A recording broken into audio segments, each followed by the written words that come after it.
আসসালামু আলাইকুম। কেমন আছেন বন্ধুরা? আশা করি সবাই ভালো আছেন।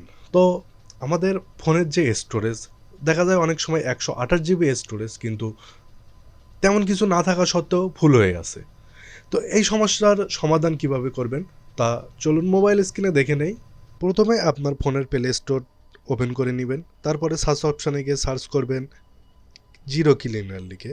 তো এখানে যে অ্যাপসটি আছে এই অ্যাপসটি আপনারা ইনস্টল করে নেবেন। আমি এখান থেকে ওপেন করে দিচ্ছি।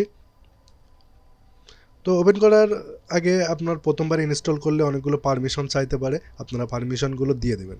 তো এখানে দেখতে পাচ্ছেন এখন আমার এই ফোনের যে স্টোরেজ আছে 3.2 জিবি এখান থেকে কিন্তু ক্লিন করা যাবে। তো সেটা কীভাবে করতে হবে চলুন আমরা দেখে নেই। তো একটু কর্নারের দিকে নিচের দিকে তাকালে দেখতে পাবেন যে অ্যানালাইজ নামের একটা অপশান আছে, এর উপর ট্যাপ করবেন। করার পরে তো আপনাদের সামনে একটা ইন্টারফেস ওপেন হবে, একটু অপেক্ষা করবেন। এখানে দেখতে পাচ্ছেন তো এখান থেকে নিচে আছে দেখেন ক্লিন, এর উপর একটা ট্যাপ করবেন। করার পরে এখানে দুইটা অপশান আছে যে অটোমেটিক এবং ম্যানুয়াল।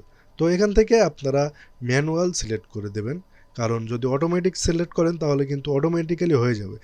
সেক্ষেত্রে দেখা যায় আপনাদের ইম্পর্টেন্ট কোনো কিছু এর সাথে কিন্তু ক্লিন হয়ে যেতে পারে। তো আমি স্টার্টে ক্লিক করলাম। করার পরে দেখতে পাচ্ছেন এখানে একটা করে অ্যাপস কিন্তু আমাদের সামনে আসতেছে। তো এখান থেকে যদি ইউটিউবটা আপনারা ক্লিন করেন তাহলে কিন্তু আপনাদের ইউটিউবে যে ডাউনলোড করা অনেক ভিডিও থাকে সেগুলো কিন্তু চলে যাবে। তো আমি সাজেস্ট করব ইউটিউবটা আপনারা চিন্তা ভাবনা করে করবেন।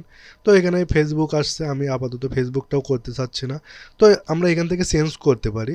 তো চেঞ্জ করে আমাদের যেগুলো প্রয়োজন হবে আমরা কিন্তু সেগুলো কিন্তু এখান থেকে ক্লিয়ার ডাটা করে নিতে পারি। তো যেমন এটা পিক্সেল, আমি এটাকে জাস্ট করে নিচ্ছি। তো এটা কিন্তু ক্লিয়ার হয়ে গেছে। তো এটাও আমি করতে চাচ্ছি না, আমি এখান থেকে স্কিপ করলাম। গুগল ক্রোম, এখান থেকে আমরা এটা কিন্তু ক্লিয়ার করে নিতে পারি। তো জাস্ট একবার করে ট্যাপ করলেই কিন্তু এরকম ক্লিয়ার হয়ে যাবে। তো দেখতে পাচ্ছেন কত সহজে এটা করতে পারতেছেন। কিন্তু যদি আপনি এই অ্যাপস ছাড়া ম্যানুয়ালি করতে চান তাহলে কিন্তু প্রত্যেকটা অ্যাপসে ঢুকে অনেক সময় নিয়ে করতে হবে। তো আজকের ভিডিওটা এই পর্যন্তই। বন্ধুরা, ভিডিওটা কেমন লাগলো অবশ্যই কমেন্ট করে জানাবেন। দেখা হবে পরবর্তী কোনো ভিডিওতে। আল্লাহ হাফেজ।